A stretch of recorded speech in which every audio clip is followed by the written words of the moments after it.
I mean, and that's the beautiful thing about the revolution now. It's not about just ambition, about getting more. It's about aspiration and becoming more. So the economic revolution is starting to broaden into the idea and just the landscape of how people are thinking. So you see that we're not just trying to be consumers, but we're trying to be owners, you know? And so when it comes from us to having business knowledge, that's when we get to the point where we're going to own our own and we have something to pass down to our children. So you know, I've been thinking, man, you know, I've been wanting to ask you this for a long time. Speaking of ownership, yes, sir. You know, I'm actually trying to own a car, so I'm gonna need. I've been trying to see if I can get like just 500 off for you, just off the black movement. You know what I'm saying? Off me? What you mean? What you mean?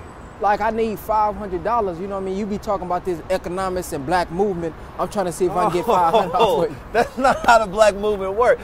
The black movement is you get to moving, you put in the work, and then you get you a car. How you gonna be for the people, but you don't want to give me? I'm your follower. So you keep asking me for things that you're supposed to be giving to yourself. But I thought you supposed to be for the people. See, you niggas, man. See, this is what I'm saying. Nigga, dang. Because man, you acting like a nigga. You acting niggardly, man. You acting stingy, man. Brother, you got to be for the people. Brother, that's not how the revolution works. The revolution starts with the evolution of yourself first.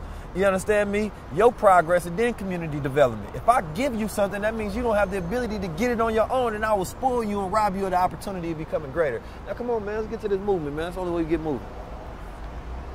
But you're supposed to be a giver, though. You're supposed to be giving to the people. Why we got to pay you all this money? I already done bought a crown from you. The crown was $100. You can't do.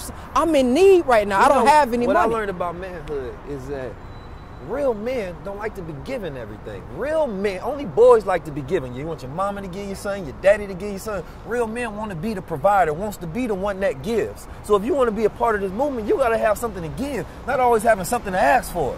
I'm feeling a little shadiness from you. Because as a black leader, you're supposed to be giving. You know what I'm saying? The scripture says, give and you shall receive. So if you're trying to get anything from me, you asking for crown money, you asking us to buy your book, you asking us to follow you on Instagram. I done followed you on Instagram. How come you can't give me something that I need as a black man? Ain't you trying to help me? Yes, sir. In every sense that you follow me, I'm giving you knowledge. And then when you gave me money, I gave you a crown. The law of every great relationship is reciprocation. So that if you're a young boy, then you always want something to be given to you. But when you become a man, you want to be the provider. You want everything to be 50-50. It's give, take. What I want for my brother, I want for myself. I don't want to go out of business because I'm trying to give to everybody else and I don't have what's necessary to take care of self, because it has to also be indignant upon self-love, which means that it has to protect self-interest of freedom, justice, equality. You know what I'm talking about? Well, so if I gave you everything, that means I don't love myself. See, this the thing, man, because you just said you want for your brother what you want for yourself. That's right. Don't you want a new car? Yeah. Don't you want a new house? No, I'll be Ubering. Okay, don't you want a house? Don't you want to own a house?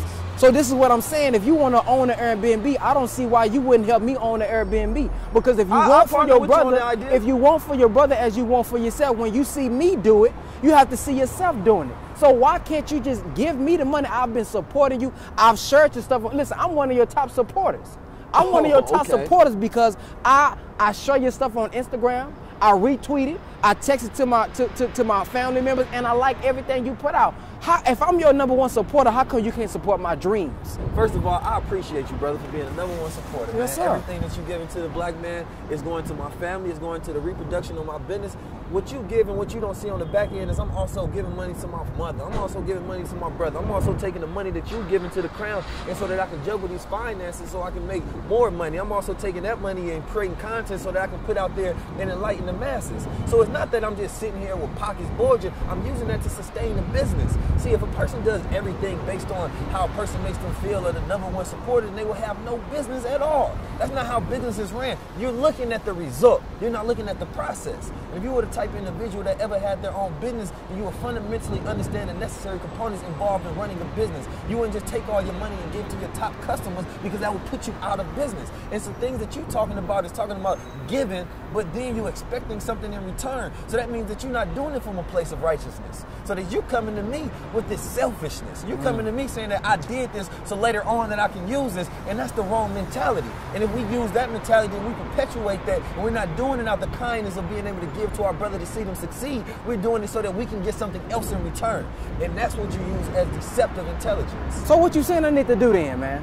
I'm saying that first you need to come up with a plan, right? Because if you got all the money and you don't have the knowledge, then you will spend the money because you don't have the proper plan to execute. Now, we are people who have plenty of money. The problem is not about the money that we have, it's about the plan that we have to use that money. If you give a poor man whose habits and whose ideas and whose paradigm hasn't changed, then if you give him $1 million, he's going to funnel it and lose that $1 million because he doesn't have a necessary plan. See, you want the money before you have the idea. You want the money before you have the business strategy. And this is what's going to happen. You want to spend all that money on the experience. First, you need to come to me for a consultation. You need to ask me for the knowledge necessary so that you can achieve your goals. Now, if you said, brother, can I shadow you? Brother, can you mentor me? Brother, can I learn what you know so that I can get into the same position that you are in? Pattern your thinking off of someone who was already done. And you also have to come from the right place. Because the movement is not going to be built off selfish individuals who are always trying to use deceptive intelligence to get what they want. It's going to be about brothers who use the collaborative sense of I support you and you support me, and then that's how we win. Damn, that was deep, man.